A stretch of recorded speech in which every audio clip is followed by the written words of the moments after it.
हकीम साहब, गुरदियां के बारे वीडियोज़ दोस्तों ने कहा कि बना के शेयर करो।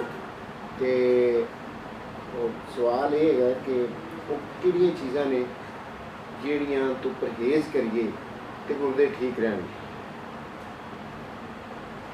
आम शहरी मतलब कोई भी मरीज़ कोई भी बंदा हो, सेहतमंद है या बीमार या जिमें भी है कि उन्होंने बीमार जो बंदा उनका तो हिसाब कुछ होर होएगा, उन्होंने बाकायदा जरूरत होएगी चैकअप की।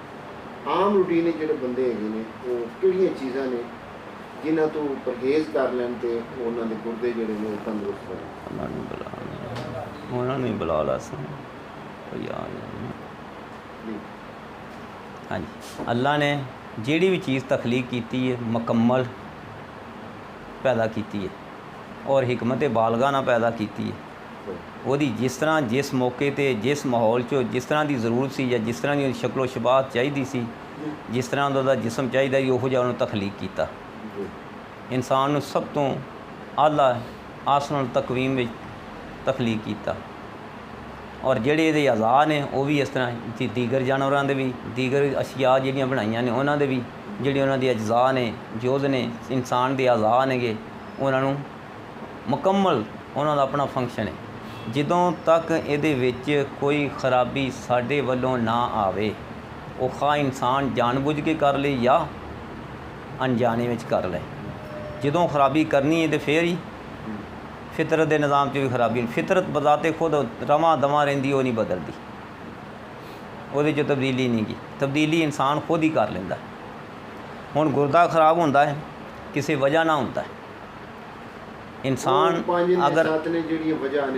अगर मैं तफसील दसांगा ताकि समझ लगे किसी को, जी इदा ही नहीं सिर्फ फिर उदों होंदा होगा जदों बंदा कोई गलत कारी करता है। पहला नंबर जदों कोई गलत कारी करता है, कोई चस्के लैंदा हैगा कि मैं ज़्यादा अपनी कुवत विखा लवां, उदों उन्हें खानियां कोई दवाइयां इधर उधर दियां, वरना कोई दवाई ना खाए तो उस तरह करीब जाता रहे तो भी गुरदा खराब नहीं होंदा। गुरदे ने उदों ही खराब होना जदों उन्होंने कोई बाहरों मदद दी, कुवत बाह वाली चीज़ खा ली, दवाइयाँ शहबत आवल दवावां स्टैमिना कायम करने वाली मुमसिक दवावां खा लिया उन्हें, वो अंग्रेज़ी होन या देसी होन या आयुर्वैदिक दी होन या कोई किसी भी तरीक़ेकार दी होन, मुख्तलिफ तरीके ने उदों ही गुरदा फेल होना जदों बार बार। दूसरा है ब्लड प्रैशर दी दवाइयां खाण नाल गुरदे बह जाते हैं। तीसरे है ज़्यादा ब्लीडिंग हो जाए, कसरत ना ब्लीडिंग होते तो वो भी गुरदे बह जाते। वो इन्ने नहीं बहते है जिन्ने पहला पॉइंट जो मैं दस छड़िया। अक्सर गुरदे इस तरह ही बहते हैं जो मुकव्वीए बाह चीज़ां खादियां जांदियां ने। कुछ छोटे बच्चे जमदियां दे बह जाते हैं, उन्होंने तखलीकी तौर के उत्ते वो प्रॉब्लम आ गई। तखलीक नहीं पाई। तखलीक क्यों नहीं पाई? या तो मीए के नुस्खे में कोई खराबी है या बीबी के अग में कोई ऐसी खराबी या बीबी ने दौरान हमल कोई ऐसिया चीज़ां खादियां जिहदे नाल गुरदियां उत्ते इफैक्ट होईयां। गुरदे कल्ले नहीं होंदे, फिर आंतां भी नाल मुतासर हो जांदियां ने, फिर फेफड़ा भी नाल मुतासर हो जाता है। जिथे गुदत ते ग्लैंड्स ज़्यादा होंदे ने वो चीज़ां फिर मुतासर हो पैंदियां उन्हां दी। जिन्ने बंदे गुरदे फेल वाले आए ना साढ़े को, वो ज़्यादातर अज़लाती ने, अज़लाती मिजाज के जिन्ने साढ़े को गुरदे फेल आए ने कि उन्होंने कोई ना कोई काम ऐसा पाया है तो फिर बाद दे विच इस तरह गुरदे फेल हो गए। वो सब तो पहले दसिया होगा गलत कारी तो मुकव्वीए बाह दा इस्तेमाल। दूसरा ब्लड प्रैशर दी अदविया।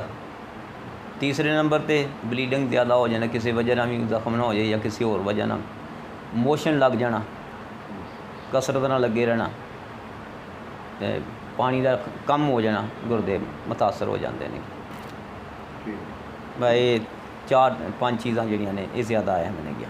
फिर कुछ गिज़ावां ऐसे माहौल च चले जाना जिथे अंदर पोल्यूशन ही सारी जाती रहे, फेफड़ा मुतासर हो जाए, फेफड़े भी मुतासर हो जाए, वो खाण दे विच चले गए तो गुरदियां दे भी चले गए। मसलन कोई गोश्त बहुता खांदा रहा, प्रोटीन बहुतियां खांदा रहा, या कुछ ऐसे अज्जा अंदर बहुते जाते पे ने, वो गुरदे मुतासर हो पैंदे ने। दूसरा सवाल की तुहाडा?